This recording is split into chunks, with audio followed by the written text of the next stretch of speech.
নমস্কাৰ বন্ধুসকল আপোনালোক সকলোকে মোৰ স্বাস্থ্য ৰক্ষাৰ চেনেলটোলৈ স্বাগতম জনাইছোঁ। আজি আপোনালোকৰ বাবে অতি দৰকাৰী ভিডিঅ' লৈ আহিছোঁ। আজিৰ ভিডিঅ'টিত আমি কথা পাতিম কণীৰ স্বাস্থ্য উপকাৰিতা সম্পৰ্কে। লগতে কথা পাতিম এজন উচ্চ ৰক্তচাপজনিত ৰোগত আক্ৰান্ত ব্যক্তিয়ে কণী খোৱাটো উচিত নে অনুচিত। গতিকে ভিডিঅ'টি শেষলৈকে সকলোৱে চাব আৰু ভিডিঅ'টি চাই নিশ্চয় সকলোৱে উপকৃত হ'ব পাৰিব। বন্ধুসকল কণী বুলিলে সাধাৰণতে আমি মুৰ্গীৰ কণী বা হাঁহৰ কণীকে বুজো আৰু কণী আমাৰ সকলোৰে এবিধ প্ৰিয় খাদ্য আৰু কণীত যে ভৰপূৰ পুষ্টিদ্ৰব্য আছে এই বিষয়েও আমি বেছিভাগ মানুহে জানো। কিন্তু কথাটো হৈছে আজিকালি যিহেতু বেছিভাগ মানুহেই উচ্চ ৰক্তচাপজনিত ৰোগত আক্ৰান্ত হৈ থাকে, সেইবাবে আজিকালি বেছিভাগ মানুহেই এই কণী খাবলৈ ভয় কৰা হৈছে। কিয়নো বেছিভাগ মানুহেই কণী খালে উচ্চ ৰক্তচাপজনিত ৰোগৰ বাবে অপকাৰ কৰে বুলি ভাবে। সেইবাবে বহুতো মানুহে কণী খাই যদিও কণীৰ ভিতৰৰ কুহুমটো পেলাই দিয়ে, বাকী বাহিৰৰ বগা অংশটোৱে খায়।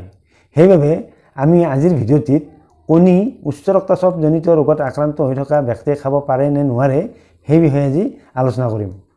কণীত ভৰপূৰ পুষ্টিদ্ৰব্য থকা হেতুকে পুষ্টিবিদসকলে কণীক ছুপাৰ ফুড আখ্যা দিছে। এটা কুকুৰা কণীত পোৱা বিভিন্ন পুষ্টিদ্ৰব্যসমূহ হৈছে প্ৰটিন প্ৰায় 6 গ্ৰাম। ইয়াৰ উপৰি কণীত থাকে এছেঞ্চিয়েল এমাইনো এচিড 9টি। তাৰপিছত থাকে ভিটামিন, আৰু এই ভিটামিনবোৰৰ ভিতৰত হৈছে vitamin A, vitamin B2, vitamin B5, vitamin B6, vitamin B9 আৰু ভিটামিন B12। লগতে থাকে ভিটামিন ডি। ইয়াৰ উপৰি কণীত কেইবাবিধো মিনাৰেলছ পোৱা যায়, আৰু এই মিনাৰেলবোৰ হৈছে iron, folate, zinc, magnesium, sulphur, calcium, potassium ইত্যাদি। ইয়াৰ উপৰি কণীত পোৱা যায় যথেষ্ট পৰিমাণৰ কেলৰি, আৰু ইয়াত পোৱা যায় কলেষ্টৰেল থাকে সাধাৰণতে 186 mg।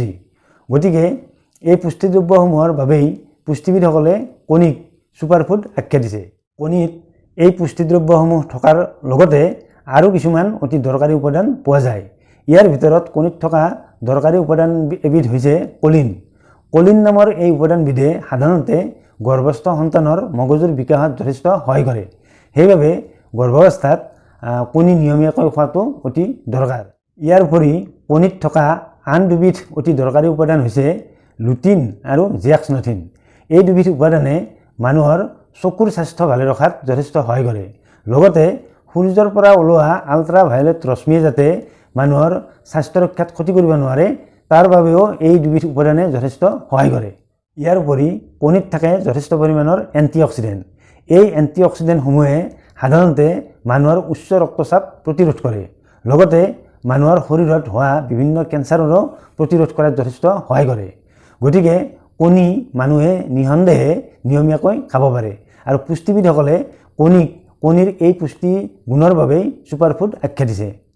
কণীৰ এই পুষ্টিগুণসমূহৰ প্ৰতি লক্ষ্য ৰাখিয়েই পুষ্টিবিদসকলে কৈছে যে যিসকল লোকৰ উচ্চ ৰক্তচাপজনিত ৰোগ অথবা কলেষ্ট্ৰলৰ সমস্যা বা হাৰ্টৰ বিভিন্ন সমস্যা বা কিডনীৰ কোনো ধৰণৰ সমস্যা নাথাকে, তেওঁলোকে নিঃসন্দেহে এটাকৈ কুহুম কণী খাব পাৰে। বা যিসকল লোকে দুটা খাব বিচাৰে তেওঁলোকে দুটা কণীও প্ৰতিদিনে খাব পাৰে। কিন্তু যিসকল লোকে উচ্চ ৰক্তচাপজনিত ৰোগ বা কলেষ্ট্ৰলৰ সমস্যাত ভুগি আছে তেওঁলোকে এটাতকৈ বেছি কণী খোৱাৰ প্ৰয়োজন নাথাকে।